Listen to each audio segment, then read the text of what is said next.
Hi friends, मेरा नाम धीरज बड़ागे है और आज हम स्टैमरिंग की मेन वजह के बारे में डिस्कशन करेंगे या फिर उसे एनालिसिस करेंगे कि हम जब बातें करते हैं तो हम बात करते टाइम पे हम क्यों हकलाते हैं, क्यों स्टैमरिंग होता है, उसकी मेन वजह जिसके सराउंडिंग सब चीज़ें हैं, जो जो वजह से मेन हमें स्टैमरिंग होता है वो वजह सर्च करने की कोशिश करेंगे।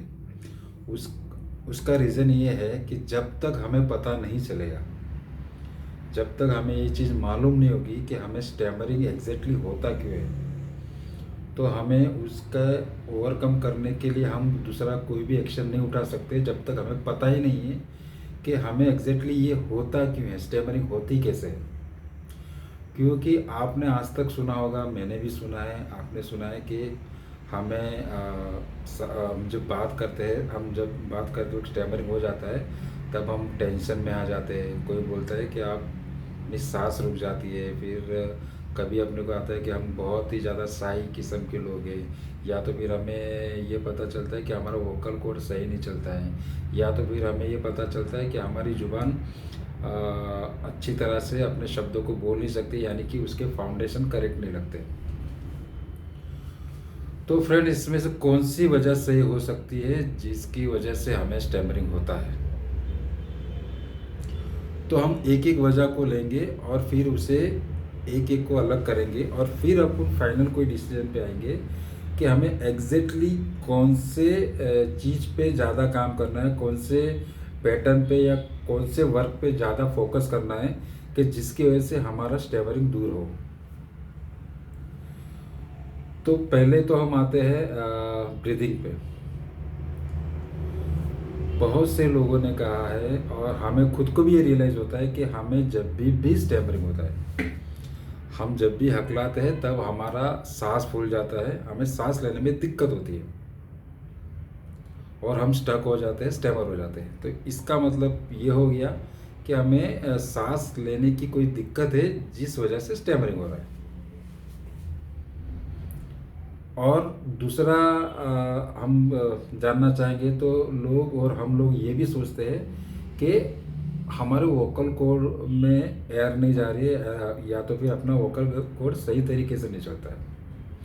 और तीसरा रीज़न हमने जाना होगा जो फिजिकली है कि अपना टंग सही जगह पे नहीं लग रहा है, या तो फिर अपना टंग मोटा है, छोटा है या पतला है। ये 3 से 4 रीज़न आपको आपने बाहर सुनी होगी। फिर हम लोग ये करते हैं कि इसके रिगार्डिंग एक्सरसाइज करते हैं, फिर एक आध महीना करते हैं, 2-3 टेक्निक सीखते हैं, फिर उसका कुछ इम्पैक्ट नहीं आता है, फिर हम छोड़ देते हैं। और इसी तरह से आपका स्टैमरिंग या हमारा स्टैमरिंग क्योर नहीं होता है, इवन हमें फ़ायदा भी नहीं मिलता है और फिर हम छोड़ देते हैं। हम फिर दूसरे ट्रिक यूज़ करने लग जाते हैं, यानी पहली ट्रिक हमने आधी की नहीं की और हमने छोड़ दी, और उसकी वजह से हम लोग हिम्मत हार के स्टैमरिंग के लिए काम करना छोड़ देते हैं। तो हम आएंगे पहले समस्या पे जो ब्रीदिंग है। तो बहुत से लोगों का ये कहना है कि हमारा ब्रीदिंग सही नहीं होने की वजह से हम स्टैमरिंग कर रहे हैं, ब्रीदिंग की समस्या होने की वजह से हम स्टैमरिंग कर रहे हैं। तो ये पहली बात को मैं आपको बताना चाहूँगा, ये बात पूरी तरह से गलत है। मैं आपको एक्सप्लेन करता हूँ। स्टैमरिंग वो ब्रीदिंग की समस्या है ही नहीं। उसका रीज़न ये बताऊंगा कि सपोज़ कि ब्रीदिंग में आपके प्रॉब्लम है, आपको ब्रीदिंग लेने में, सांस लेने में दिक्कत हो रही है, तो फिर स्टैमरर वर्ल्ड में 1% लोग हैं और अस्थमा के वर्ल्ड में उससे ज़्यादा लोग हैं। और अस्थमा जिनको है, अस्थमा यानी कि सांस लेने की तकलीफ, यानी जिसे दमा भी बोलते हैं, जिसे सांस लेते टाइम पे दम लगता है, अस्थमा भी बोलते हैं, दमा भी बोलते हैं। तो उनको स्टैमरिंग की समस्या क्यों नहीं है? उनको बोलते टाइम पे जब भी अस्थमा का अटैक आता है या वो लोग को सांस लेने में दिक्कत होती है तो वो बोल नहीं पाते हैं, वो अटक अटक के नहीं बोलते, मतलब वो स्टैमर करते हुए नहीं बोलते, वो शब्द निकाल नहीं पाते, मतलब इधर आओ, इधर आओ, पानी दो, ऐसा वो सांस लेते हुए बोल भी रहे तो पप पप पानी दो ऐसा नहीं बोलते, मतलब वो स्टैमरिंग करते हुए नहीं बोलते। और जिसे भी हार्ट की समस्या है, हार्ट रिलेटेड प्रॉब्लम है, जिसको सांस रिलेटेड प्रॉब्लम है, वो कोई भी आदमी स्टेमरिंग करते हुए नहीं बोलता है। तो इससे तो ये प्रूफ हो जाता है कि फिर स्टैमरिंग वो सांस के रिलेटेड प्रॉब्लम नहीं है, ब्रीदिंग के रिलेटेड प्रॉब्लम नहीं है। पर फिर भी हमें स्टैमरिंग के टाइम पे हमारा ब्रीदिंग क्यों रुक जाता है, हम सांस क्यों नहीं ले पाते हैं, उसकी क्या वजह हो सकती है, वो हम बाद में डिस्कस करेंगे। अब हम दूसरी डिस्कशन पे जाएंगे, वोकल कॉर्ड और आपका टंग मोटा या छोटा। तो जो वोकल कॉर्ड है, वोकल कॉर्ड आपका काम नहीं कर रहा है और आप स्टैमर करते हो, तो वो बात के लिए भी मैं बोलूँगा कि वैसा होता ज़रूर है, पर उसकी वजह से आपको स्टैमरिंग होता है, वो बात गलत है। क्यों कि जब भी आप अलग अलग लोकेशन पे होते हो तो अलग अलग आपका वोकल कॉर्ड काम करता है, ऐसा तो नहीं होता है।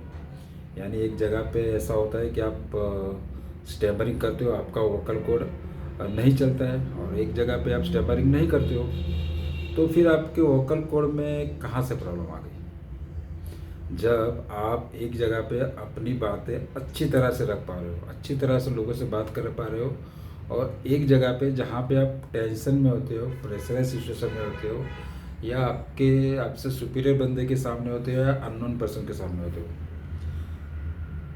तब आपका वोकल कॉर्ड काम नहीं करता है। और वोकल कॉर्ड काम करता है जब आप अकेले होते हो, आप कंफर्ट जोन में होते हो, आपके फ्रेंड सर्कल होते हैं, तब आपका वोकल कॉर्ड काम करता है। तो क्या आपको लगता है कि अभी भी कि आपकी स्टैमरिंग की समस्या और ब्रीदिंग की या वोकल कॉर्ड की है? अब बात है तीसरी, टंग की। तो फ्रेंड्स, आपने सुना होगा, मैंने भी बहुत सुना है, देखा भी है, बहुत से लोग ये कहते हैं कि आपकी टंग फ्लेक्सिबल नहीं है, यानी कि आपकी टंग जल्दी से मूव नहीं करती है, या आपके फाउंडेशन क्लियर नहीं लग रहे, तो उसकी वजह से आपको स्टैमरिंग होता है। तो फ्रेंड्स, जिसकी टंग मोटी है तो अकेले में कैसे बात कर सकते हैं, पतली है तो अकेले में कैसे बात कर सकते हैं, आपके लिप चिपक जाते हैं, तो अकेले में बात करते वक्त आपके लिप क्यों नहीं चिपकते हैं, यानी कि कम क्यों लिप करते हैं, आप सबके सामने ज़्यादा स्टैमर क्यों करते हो, अकेले में क्यों नहीं करते हो। और टंग छोटा होना, बड़ा होना, या फाउंडेशन ना लगने की वजह से स्टैमरिंग नहीं होता है, उसके शब्द नहीं निकलते, मतलब वो तुतलाता है, वो ल को र बुला सकता है, र को ल बुलाता है, तो एक लेटर ना बोल पाना और उसकी वजह दूसरा लेटर का साउंड आना, तो उसकी वजह हो सकती है जुबान मोटी, या फिर दुबली पतली, या फिर फाउंडेशन में तकलीफ। यानी स्टैमरिंग को जुबान मोटी पतली, फ्लेक्सिबल नहीं फ्लेक्सिबल, ये सब का कोई फर्क नहीं पड़ता। तो ये तीनों बात प्रैक्टिकली देखने जाओ कि आपका प्रॉब्लम फिजिकल है, तो 101% आप एक एक चीज़ को आप सोचो, एक एक चीज़ पे आप सोचो, और फिर आप बताओ कि सच में वो प्रॉब्लम है क्या आपको। जो आपको सांस लेने में दिक्कत है, तो आप अकेले में जब एकदम शांत होते हो, जब आप एकदम कूल होते हो, एकदम काम होते हो, तब कैसे अच्छी तरह बात करते हो, तब कैसे आपकी सांस में दिक्कत नहीं होती। यानी एक नंबर एक आपका सांस वाला जो चीज़ है, जो सोच है कि भाई मेरे सांस लेने में दिक्कत होती है, इस वजह से स्टैमरिंग होती है, तो वो पूरी तरह से गलत है। आपका वोकल कॉर्ड की बात है तो वो भी पूरी तरह से गलत है। आपकी जो टंग, लिप वगैरह की जो साइज या पोजीशन की बात है, तो ये भी पूरी तरह से गलत है। तो फिर सही क्या है?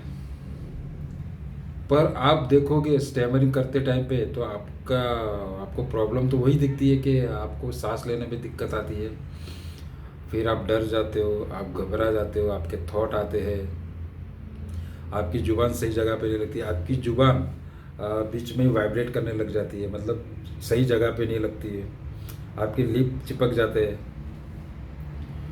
तो ये वो प्रॉब्लम की वजह ये चीज़ें है, फिज़िकल चीज़ें है भी नहीं, और स्टैमरिंग होते टाइम पे यही सब चीज़ें होती है कि आपको ब्रीदिंग में प्रॉब्लम हो जाता है, लिप चिपक जाती है, आपका जो टंग है बीच में ही वाइब्रेट होता है, कहीं पे सही लोकेशन पे लगता नहीं है, सही प्लेस पे जाता नहीं है। तो फ्रेंड्स ये सभी की वजह है माइंड। मैं आपको फ्रेंड्स ये बताना चाहूँगा कि अपने शरीर की हर एक्टिविटी की जिम्मेदार जो चीज़ है वो माइंड है। अब मैं आपको डीप में नहीं बताऊंगा कि सबकॉन्शियस माइंड और माइंड क्या है, वो बात की बात है। पहले तो हम लोग एक जगह पे पहुंचते हैं कि हमारे स्टैमरिंग की मेन वजह क्या है। तो हमारे स्टैमरिंग की मेन वजह है अपना माइंड। अपना माइंड ही अपने सांस को ऑपरेट करता है, अपने टंग को ऑपरेट करता है, अपने वोकल कॉर्ड को ऑपरेट करता है। अपना बीपी लो या हाई अपने माइंड से ही होता है, और अपना ही माइंड है जिसकी वजह से हम सांस कभी ज़्यादा लेते हैं और कभी कम लेते हैं। तो माइंड में ऐसी क्या एक्टिविटी होती है कि जिसकी वजह से स्टैमरिंग होता है? क्योंकि हम बचपन से ही जब भी हमें स्टैमरिंग हुआ होगा या कभी भी हम लोग हकलाए होंगे, तभी हमें ये पैटर्न सेट हो गया होगा। क्योंकि जब हकलाए होंगे तब हमारे माइंड में या किसी ने हमें बताया होगा कि आप ऐसा क्यों बोलते हो, या तो फिर आपने ही मन में सोच लिया होगा, या किसी ने आपको डांट लिया होगा, या हम लोग डर गए होंगे, या कुछ ऐसे सिचुएशन में आ गए होंगे कि हम बात नहीं कर पाए होंगे। फिर वो सिचुएशन को हमने ज़्यादा सीरियस ले लिया होगा, या ले लेते हैं हम लोग, और उसी डर में, उसी साए में हम पूरी ज़िंदगी निकाल देते हैं कि मुझे ये प्रॉब्लम है, मुझे दिक्कत है।